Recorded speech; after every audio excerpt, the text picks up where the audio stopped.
So I know it's been a long time since I made a video, but doing a little job here. I figured I'd make a video of it. I've just been really busy between work and home stuff. So I'm gonna make this video, just a little something, doing shanks on this 420 backhoe.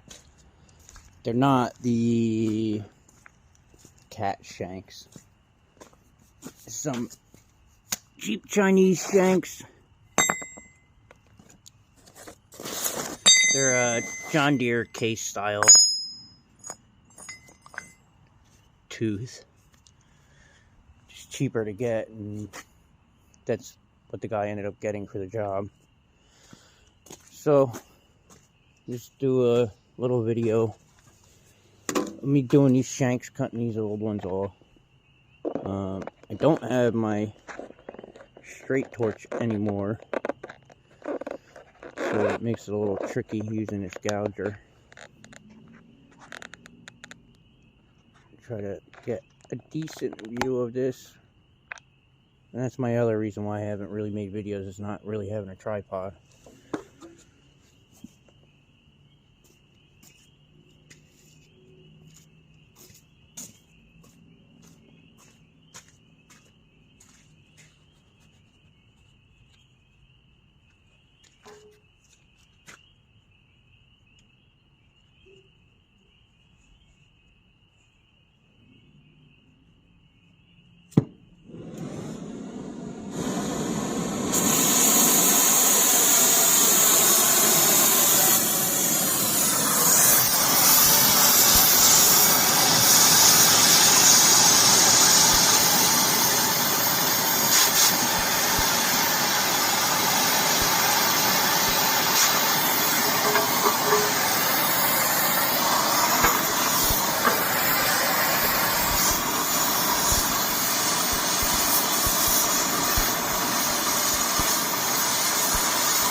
The most important thing with doing this is getting that flag off, otherwise it's going to fight it like hell.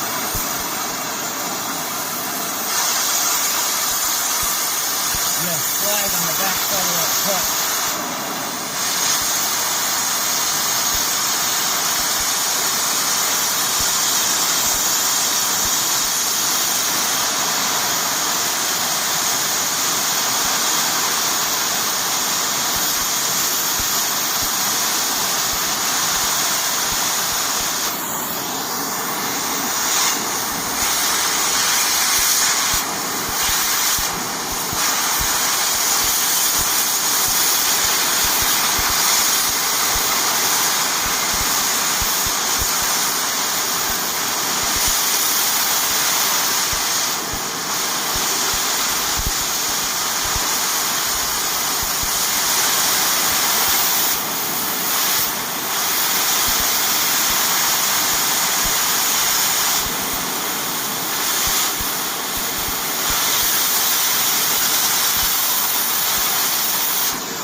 original shanks have voids on them that are attached to the tip. Makes it a pain in the ass to put it straight across.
Still got that end to do. Oh,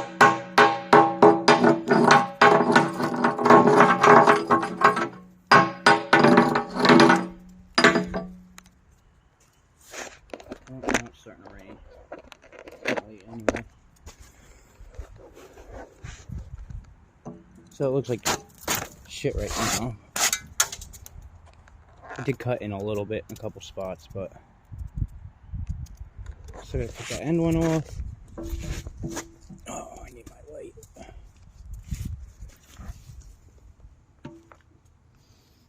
This all needs to be cleaned up still.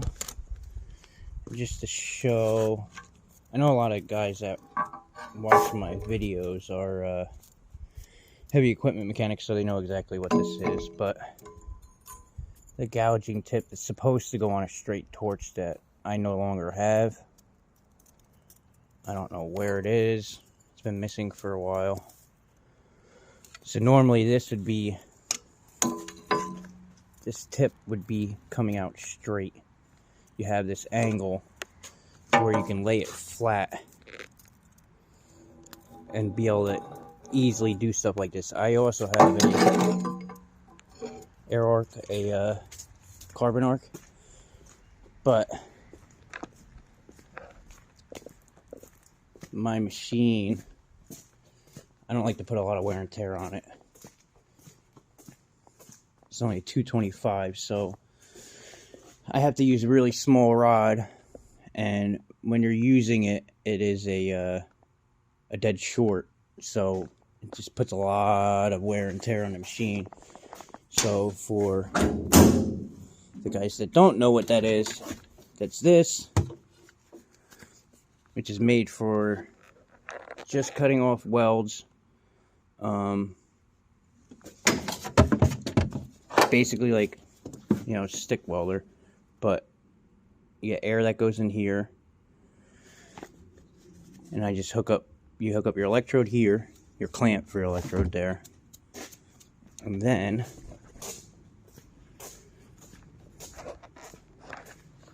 I mean, probably most of the people that are going to see this are going to know exactly what this is, but for those who don't, if I can get them out, they use these rods, they're carbon rods. So, you basically use it like a welding rod, but there's a jet of air that comes down the side of this, and it just blows just your weld out. Whatever this electrode is touching is the only thing that is going to cut. So it's not like a torch where it cuts through steel. It's just going to cut your weld off, and that's it. Or whatever you have. So if you have like a weld like this here, it would basically, you would just cut this weld off, and that's it. And it's good when it comes to heavy equipment.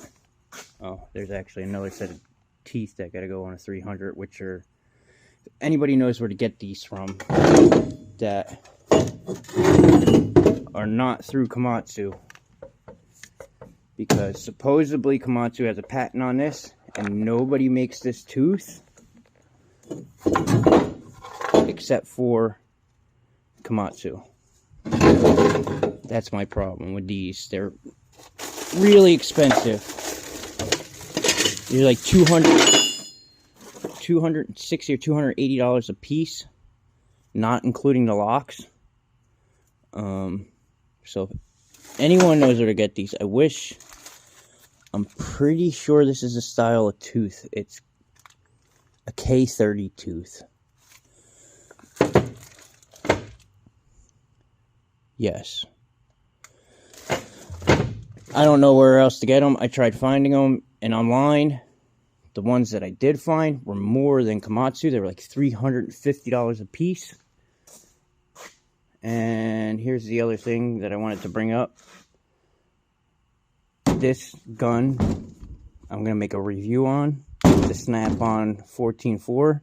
I know it looks like it's seen better days, but even since it was new, I think they're the biggest piece of shit that Snap-on makes. I'll probably get a lot of people saying that theirs is great, but as far as in heavy equipment, to me, it's garbage. A lot of the other stuff isn't too bad. You know, the little die grinders I have.